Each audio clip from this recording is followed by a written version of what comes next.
A Book of Mediterranean Food was an influential cookery book written by Elizabeth David in 1950, her first, and published by John Layman. After years of rationing and wartime austerity, the book brought light and color back to English cooking, with simple fresh ingredients, from David's experience of Mediterranean cooking while living in France, Italy and Greece. The book was illustrated by John Minton, and the chapters were introduced with quotations from famous writers. At the time, many ingredients were scarcely obtainable, but the book was quickly recognized as serious, and within a few years it profoundly changed English cooking and eating habits. Context. Returning to post-war England, still with food rationing, after years living in the Mediterranean with its wealth of fresh ingredients, Elizabeth David found life grey and daunting. The food was terrible. There was flour and water soup seasoned solely with pepper, bread and gristle rissoles, dehydrated onions and carrots, corned beef toad in the whole. I need not go on. Book. Partly to earn some money, and partly from an agonized craving for the sun, David began writing articles on Mediterranean cookery. Her first efforts were published in 1949 in the British edition of Harper's Bazaar. From the outset, David refused to sell the copyright of her articles, and so she was able to collect and edit them for publication in book form. Even before all the articles had been published, she had assembled them into a typescript volume and submitted it to a series of publishers, all of whom turned it down. One of them explained that a collection of unconnected recipes needed linking text. David took this advice, but, conscious of her inexperience as a writer, she kept her own prose short and quoted extensively from established authors whose views on the Mediterranean might carry more weight. In the published volume, the sections are linked by substantial extracts from works by writers including Norman Douglas, Lawrence Durrell, Gertrude Stein, D. H. Lawrence, Osbert Sitwell, Compton Mackenzie, Arnold Bennett, Henry James and Théophile Gautier. She submitted the revised typescript to John Layman, a publisher more associated with poetry than cookery, but he accepted it, agreeing to an advance payment of £100. A Book of Mediterranean Food was published in 1950. Layman had suggested it be named, "The Blue Train Cookery Book," since he supposed that the romance of Mediterranean countries was to be found in the exciting train journeys to reach them. The book appeared when food rationing imposed during the Second World War remained fully in force in Britain. As David later put it, "Almost every essential ingredient of good cooking was either rationed or unobtainable." She therefore adapted some of the recipes she had learned during the years when she lived in Mediterranean countries, to make up for lack of flavor which should have been supplied by meat or stock or butter. Lyricism. The historian of food Panikos Panei argues that with A Book of Mediterranean Food, David profoundly changed English cooking.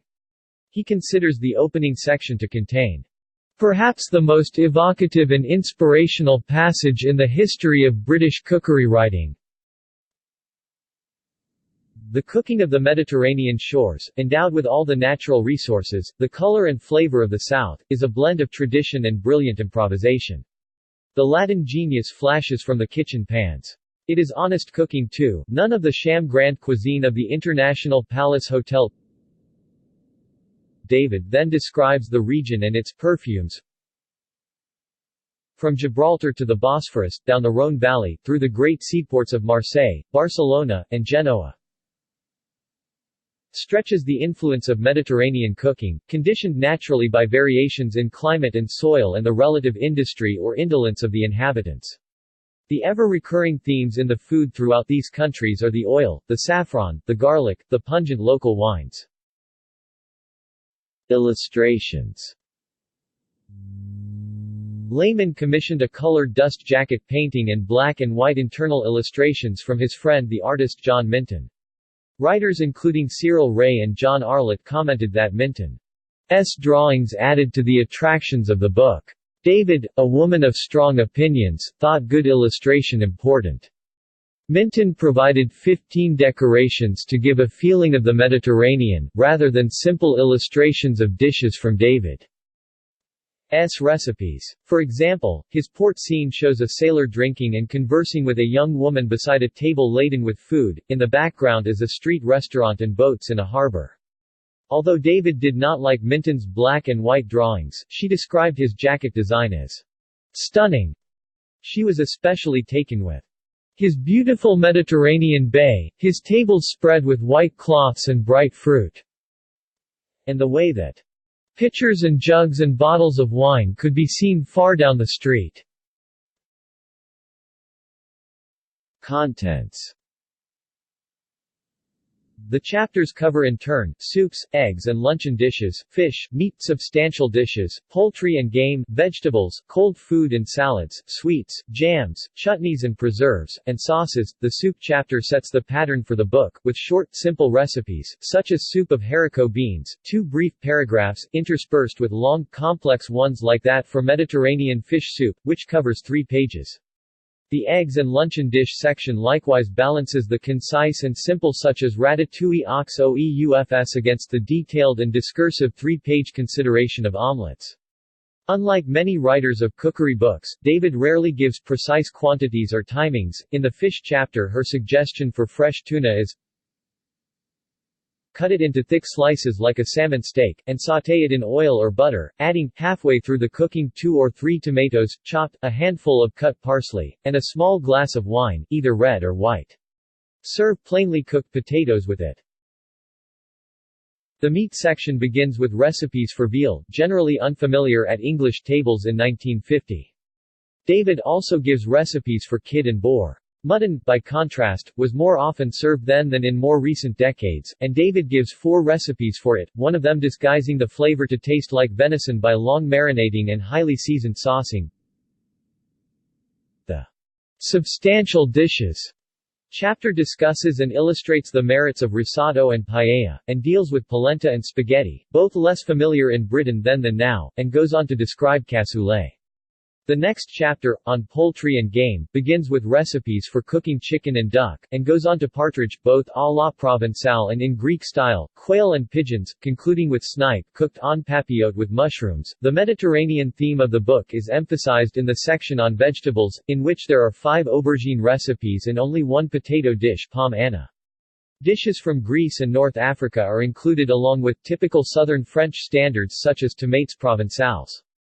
The occasional non-Mediterranean dish is included, including cèpes à la bordelaise fried in olive oil with parsley and garlic. The cold food and salads chapter gives instructions for 3 dishes of cold chicken, several traditional pâtés and terrines, and another non-Mediterranean recipe, the traditional Easter dish from Burgundy, jambon persillé de Bourgogne. David adds to this section suggestions for hors d'oeuvres, including Greek dishes then unfamiliar in Britain including dolmades and tarama, as well as traditional French recipes such as sardines marinaise à la niçoise. In the section on sweets, David comments that throughout the Mediterranean countries, the more complicated sweets are very often bought from patisseries. The few recipes she gives are for simple, traditional sweets made at home, such as torias, also called pain perdu, and cold orange soufflé.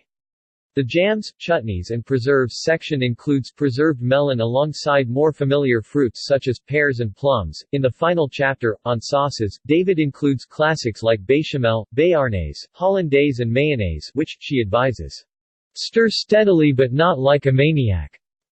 To these she adds Turkish, Greek, Italian and Egyptian sauces, the majority of them intended to go with Mediterranean fish dishes. Reception. Contemporary. The Times Literary Supplement observed in 1950 that, while one might hesitate to attempt lobster à la enfant prodigue with champagne, garlic, basil, lemon, chervil, mushrooms and truffles, the resourceful cook with time to explore London's more individual shops, and money, should not often be nonplussed.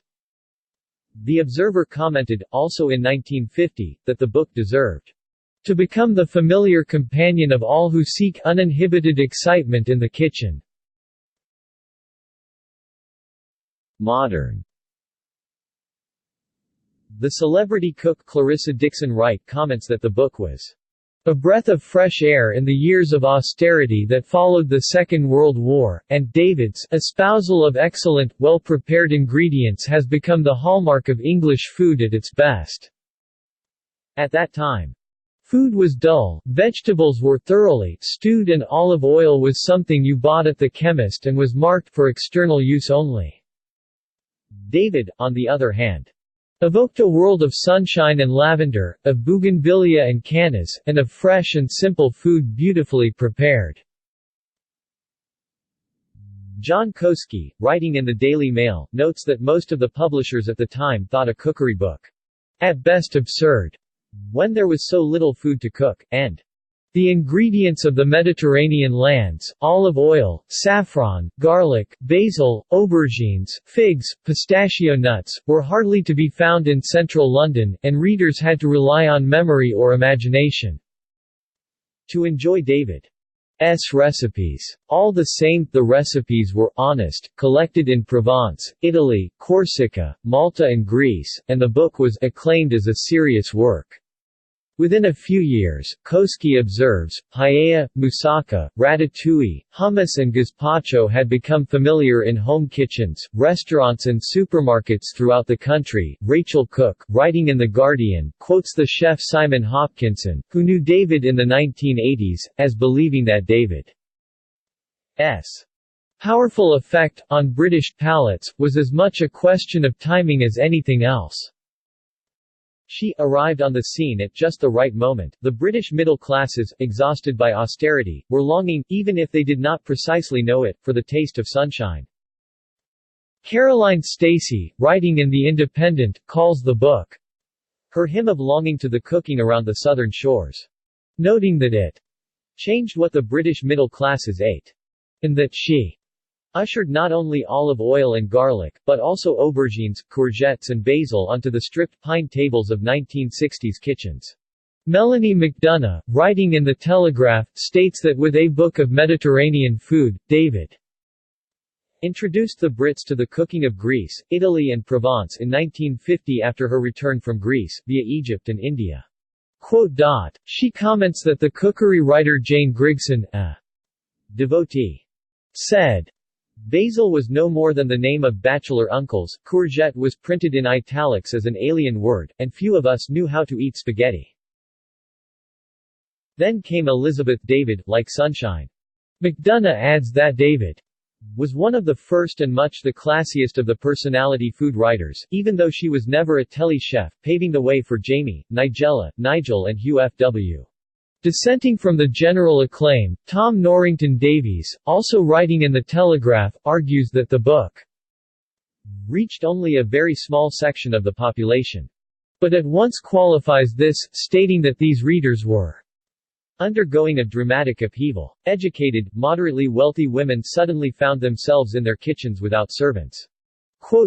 He cites Jane Grigson's observation, introducing a collection of David's writing, that Elizabeth didn't so much restore middle-class women's confidence in cooking as invented. Joe Moran, writing in the Financial Times, describes the genesis of the book as a defining moment. It was when, stranded by a blizzard, in a hotel in Ross-on-Wye whose restaurant served meals so dismal that they seemed to her to be produced with a kind of bleak triumph which amounted almost to a hatred of humanity and humanity's needs. David felt her famous, agonized craving for the sun. Furious at the joyless food, she started to draft the sensuous descriptions of Mediterranean food that led to A Book of Mediterranean Food. Marion Burroughs, writing in the New York Times, comments that David first showed her importance with the book. The ration-weary English could barely buy enough to eat, but they were enchanted by her descriptions of meals that included eggs, butter, seafood, tomatoes, olives, apricots, ingredients that were difficult, or impossible, to obtain. Foods that are taken for granted today in England, garlic, olive oil, Parmigiano Reggiano, were unknown and generally viewed with suspicion before Mrs. David. Editions. The book has appeared in the following editions since 1950, including translations into Danish and Chinese. Notes. References. Sources. Cooper, Artemis 2000. Writing at the Kitchen Table, The Authorized Biography of Elizabeth David. London, Michael Joseph. ISBN 0-7181-4224-1.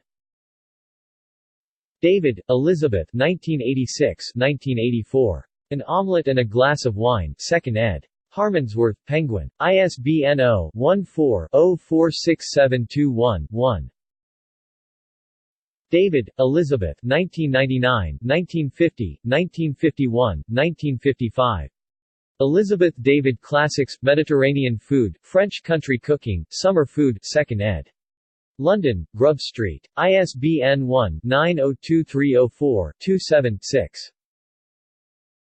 Dixon Wright, Clarissa 2011. A History of English Food. London, Random House. ISBN 978-1-905211-85-2.